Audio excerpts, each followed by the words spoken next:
join me welcome Jesper Kyd.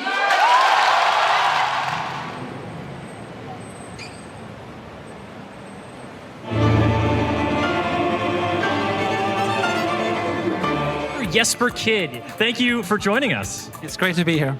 It's always incredible to hear your music live. It's and to be in a room, full of gamers. The excitement level is just totally something else. I get to hear my themes being rearranged by different orchestras.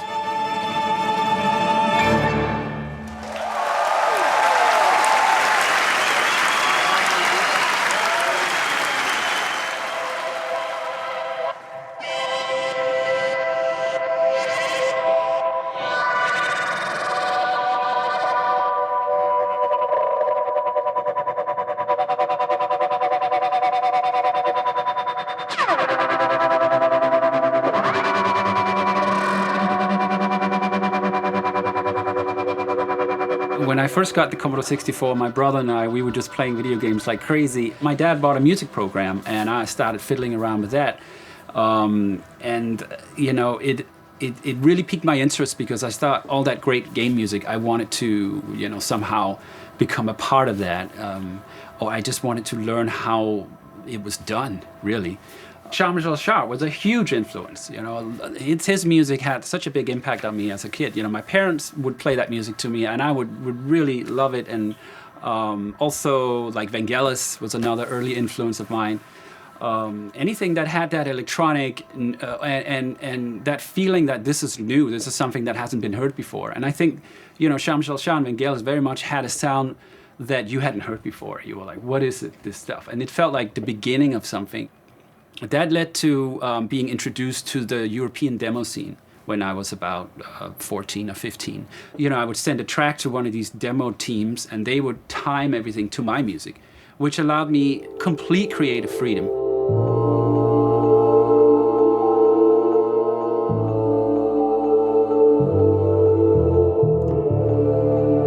I very much like to, play everything. I don't play the violin, so I perform it on the piano, and then I call a great violinist, and they play it, and they double my notes.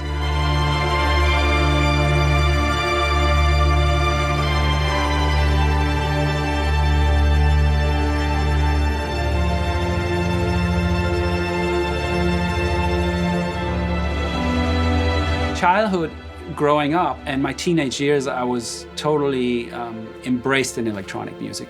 But after Hitman, I knew that this new sense of interest had been awoken in me that apparently had always been there. And Hitman 2 is what opened my eyes to the world of acoustic instruments, and especially the choir and the orchestra.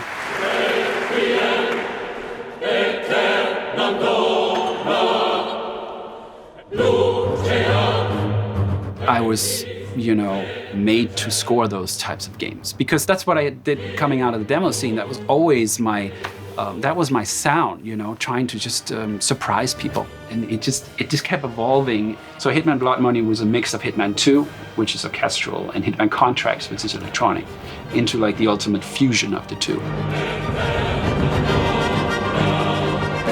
And I think that fusion has become like a key of my sound these days. I love mixing orchestra and electronics together.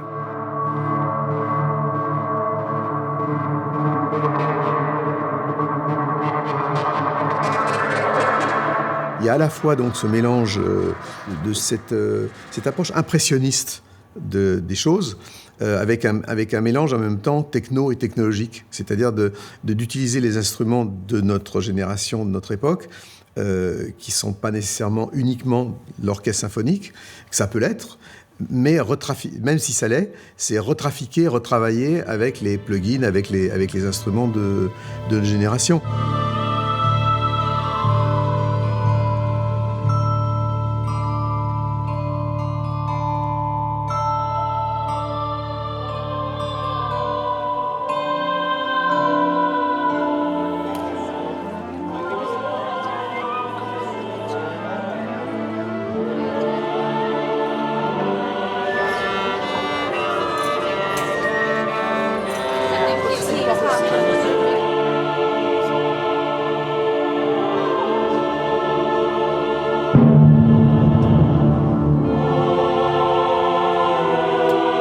it's pretty crazy to think about that Assassin's Creed we're listening to as his family, and it's been written 10 years ago.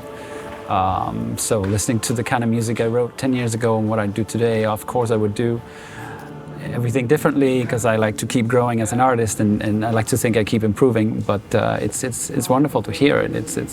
Everything is brought out in a performance like this. You can't hide between anything, any notes or anything. Perché ci sono delle dissonanze. È un po' particolare. When you wrote Ezio's Family, where was inspiration? Like, where was it from? Well, it came from Ezio's loss of his close family. You know, when he lost his father, and I believe he lost his two brothers. You know, and it was in a very public venue as well. They were hanged in the square and his father was connected to being an assassin. I needed to write to understand Ezio as a character better. And so once I had written that, was the first music I wrote for Assassin's Creed 2. And I felt like it gave me a way in to score the rest of the game. I think the reason why Ezio's Family has caught on so much and become so iconic is because it's simple without being simplistic. Simple is like elegant. Simple is powerful while using very little resources. So just those simple ba ba ba ba ba ba ba ba.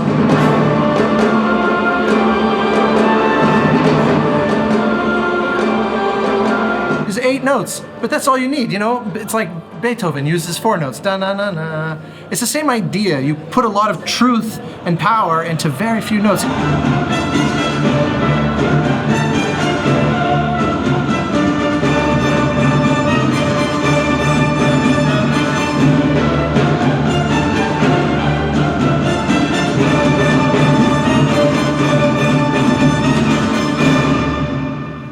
Please join me, welcome Jesper Kyd.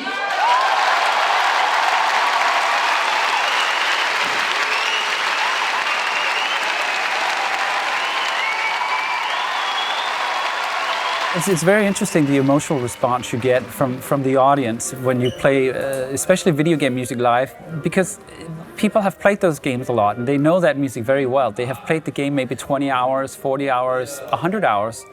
So when they hear that music live, I think there's a connection there that goes much beyond than what you get from when you hear a film score live. A film score can be 2 hours, a video game can be many, many hours. And so you really get accustomed to that music, and it becomes kind of part of the experience.